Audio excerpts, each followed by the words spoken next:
Aux administrés de la ville.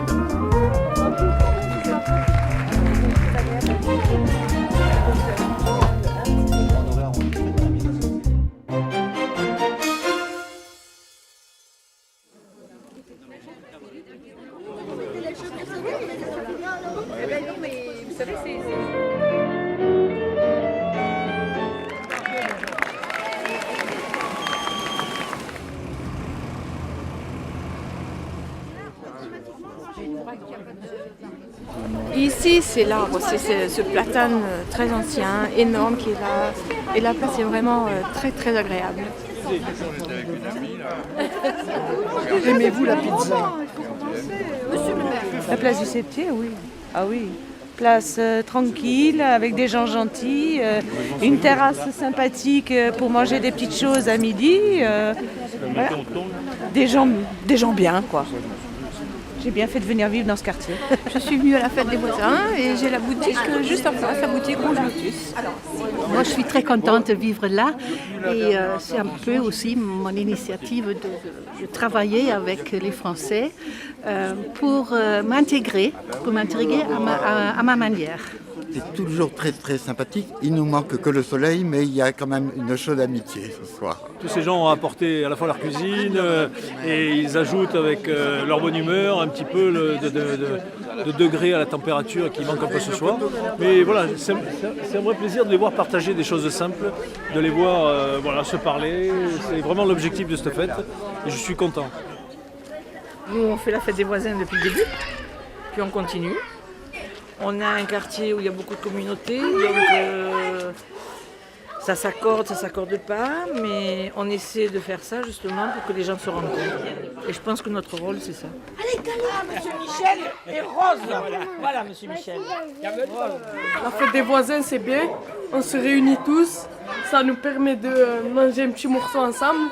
Et voilà, on n'a pas beaucoup de trucs comme ça. Et ça nous fait vraiment plaisir. C'est un moment où ça me fait sortir, prendre un peu le soleil. 50 ans que nous sommes au même appartement. À Saint-Joseph, En 50 ans. 62, on est venu à Saint-Joseph. 50 ans. On était jeunes à ce moment-là. Moi, je dis que les gens, que ce soit d'une religion ou d'une autre, ils sont là pour vivre et il vaut mieux vivre en bonne entente. C'est tout ce que j'ai à dire ce soir. Là, je vais écouter un des meilleurs violonistes et son frère au piano. Et voilà, je vais voir ce que ça donne.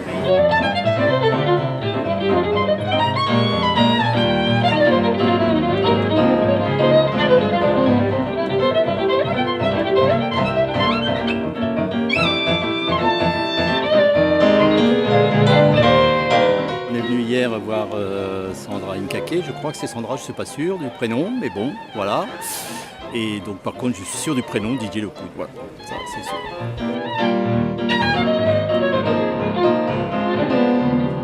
Didier Lecoud est un personnage illustre qui a travaillé avec de grands groupes comme Macma, entre autres, qui a permis aussi de donner une évolution, une couleur.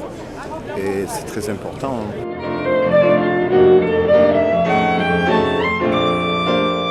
C'est la 23e édition, plus de 15 concerts. On est un peu ému cette année, on est très contents aussi. Tous les concerts étaient pleins. Donc toute l'équipe des bénévoles, les techniciens sont très heureux. Et puis évidemment, c'est aussi très satisfaisant pour les musiciens de jouer dans des salles combles pour une musique qui n'est pas forcément très médiatisée. C'est quand même pour nous un très très beau succès. Je suis vraiment fidèle du festival depuis le début et puis depuis que je suis chef d'entreprise, je soutiens le festival pour la musique, tout ce que ça peut apporter à Apt et aux alentours. À la limite, si vous ne connaissez pas, peut-être prendre... Moi je suis disquaire officiel du Festival de Jazz depuis de nombreuses années, avec la volonté de proposer aux gens les disques des artistes programmés sur le festival, et puis également les artistes programmés sur les festivals précédents. Je suis le dernier disquaire indépendant du Vaucluse. Voilà, j'espère pouvoir vous retrouver l'année prochaine pour le prochain festival. Inch'Allah. J'ai pas une culture jazz, voilà. Mais j'aime m'exposer à la découverte et je fais de merveilleuses découvertes.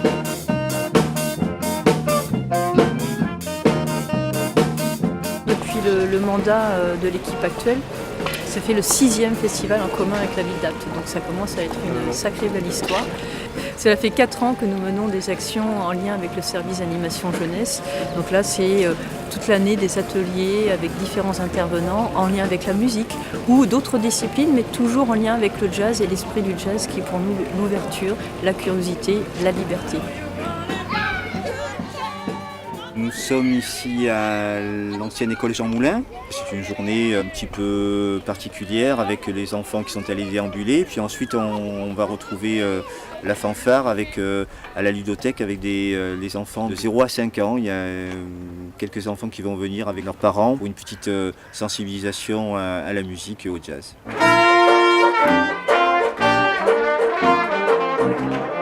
C'est très important pour nous de mener ce type d'action et d'en avoir les moyens. Et la ville d'Apt se bat à côté de nous pour que nous puissions mener ce type d'atelier. Eh ben, il y avait de la musique dans le quartier. Du jazz. Ce qui est pour nous important, c'est le public qui était là au rendez-vous. Et c'est vrai que nous, on est une petite association, nous n'avons pas des grands moyens de communication par rapport à ce festival. Et le public était là. Et donc, pour nous, c'est un véritable bonheur. Voilà.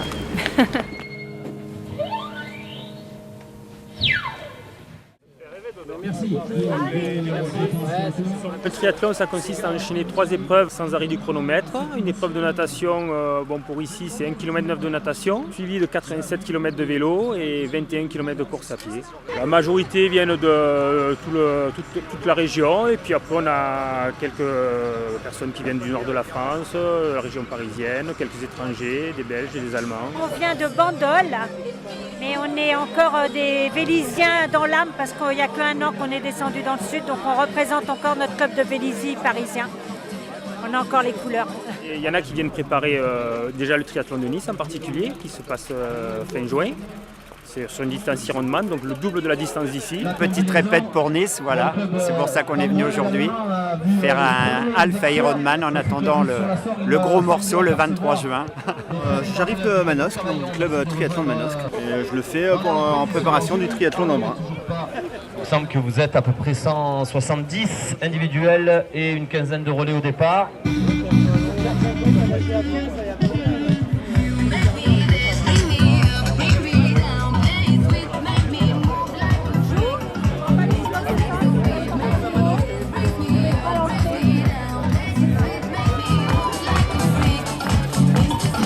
L'eau, me semble qu'on a lancé une température de l'eau à 15 degrés. Si l'eau est à 15, sachez que la combinaison est obligatoire. 14.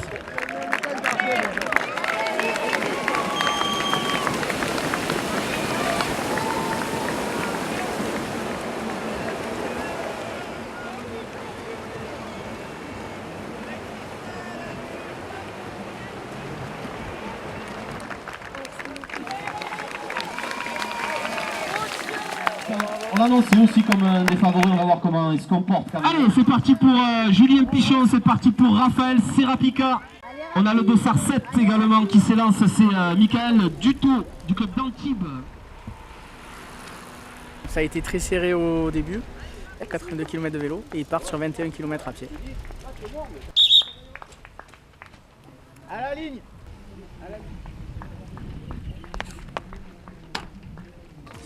Ça a été un peu mal aux jambes, mais ça va revenir. Là, un petit semi-marathon avec le vent, j'espère qu'on aura un peu dans le dos, mais ça va.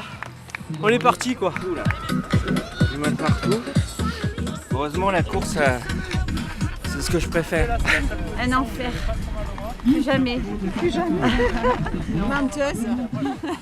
Dès qu'elle peut, elle repart. Pas cette fois. Je le fais en relais avec mon époux. Donc je vais partir là bientôt.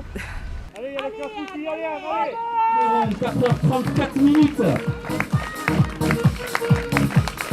Et un peu plus de 10 secondes, donc bravo à Julien Pichon, vainqueur de cette 6e édition.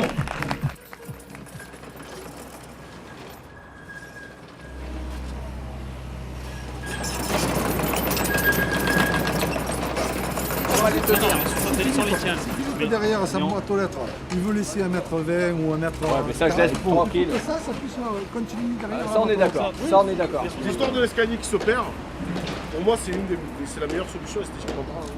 Le pari de cet aménagement, c'était de réussir une greffe. Inexorablement, l'activité a tendance à partir vers l'ouest de la ville et on s'est dit, plutôt que de devoir naître un deuxième pôle urbain dans le secteur de la gare, faire en sorte qu'il y ait une greffe qui se fasse entre les deux. Et le pari, c'était justement de redonner à cette avenue son rôle d'avenue, mais plus sur un caractère marchand, commerçant, etc., attractif, plutôt qu'une avenue routière d'une entrée de ville très banalisée, où on n'avait plus du tout de végétal, mais plus que du minéral, enfin, etc. Voilà, le pari était là, c'était de redonner sa place aux piétons, d'offrir un cadre de vie aux habitants, aux riverains, et faire en sorte que le commerce puisse s'organiser normalement avec des trottoirs élargis. Voilà. Donc il ne s'agit pas de contraindre l'automobiliste, mais simplement que cet itinéraire soit vraiment partagé, parce qu'il ne l'était plus. La voie est aussi large, voire plus large que celle du quai, un peu plus en amont. C'est quand même le gros chantier du mandat. On est sur des compétences partagées entre la communauté de communes pour tout ce qui est eau et assainissement et la commune pour les autres réseaux. L'idée de cette réunion, c'était bien de recadrer les choses. Et merci d'être là, une fois de plus. Sur les délais, je pense que l'entreprise va pouvoir vous rassurer pour vous dire qu'on est dans les temps. On avait 8 mois de travaux à partir du mois d'octobre. Pour l'instant, on n'est pas en retard. Mais on n'est pas en avance non plus, on est dans le timing. Concernant donc cette concertation qu'on a voulu la plus large possible, on a l'usager lambda entre guillemets qui simplement ne fait qu'habiter l'avenue et qui part travailler la journée, etc. On a celui qui habite en permanence et qui travaille aussi. Sur les arrêts minutes, une arrêt minute, c'est pour aller à la boîte postale, repartir, c'est vraiment une arrêt minute. On n'a pas évité tous les écueils, mais ce qu'on a réussi à faire par contre, c'est de faire participer un comité de quartier à travers un représentant ou voire 2 représentants à chaque réunion hebdomadaire. Je vous propose de vous donner rendez-vous, allez, on va dire dans 1 mois et demi, 2 mois, et puis je sais pas, vers la fin juin, pour inaugurer l'avenue Victor Hugo. Avec vous tous, en musique et avec le sourire. Merci en tout cas d'avoir été là. Merci. Merci. Pour ce qui concerne la voirie, l'aménagement lui-même, on est aux alentours de 1,5 million et avec quelques dépenses supplémentaires qui incombent à la ville. On est sur une compétence partagée entre le conseil général, qui a la compétence voirie du département. On va monter un petit peu. Parce qu'éventuellement, une petite attention particulière sur l'accompagnement de ce projet, ces dépassements inhérents à l'ergonomie globale du chantier seraient envisageables. On a fait une réunion des riverains, parce que nous on est un peu masochistes ici, on aime se prendre des coups. Donc on a réuni les riverains, qu'ils soient habitants ou commerçants. Dans leur grande majorité, les gens sont satisfaits du résultat. Après, individuellement, mais oui, mais si la borne elle pouvait être un peu là, parce que moi quand je sors, ça me gêne avec mon côté. Mais d'une manière générale, tu l'as vu tout à l'heure, là, quand la dame est interpellée, les gens sont, je pense, sont contents et ça va fonctionner. En tout cas, merci, on est content de voir retrouver des arbres, une avenue urbaine, tout simplement. C'est sûr, c'est ce qu'on évoquait comme... non pas une route. Situation.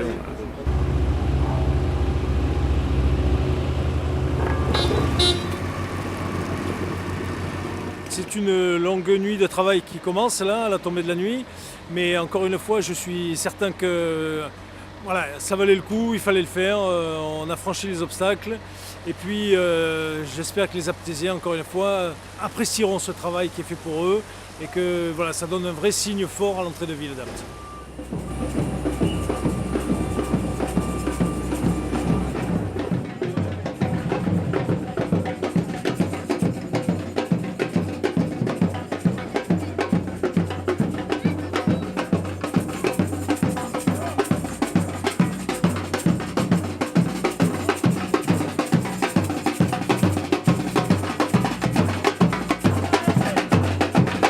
En 1949, nous sommes venus habiter là.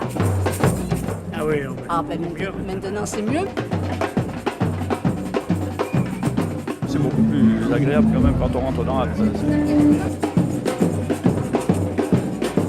J'habite dans l'avenue Victor Hugo qui est inaugurée aujourd'hui. Et puis là, il y avait le chantier. Je me suis dit, tiens, c'est l'occasion de faire des compos de peinture comme celle qui est là. Voilà.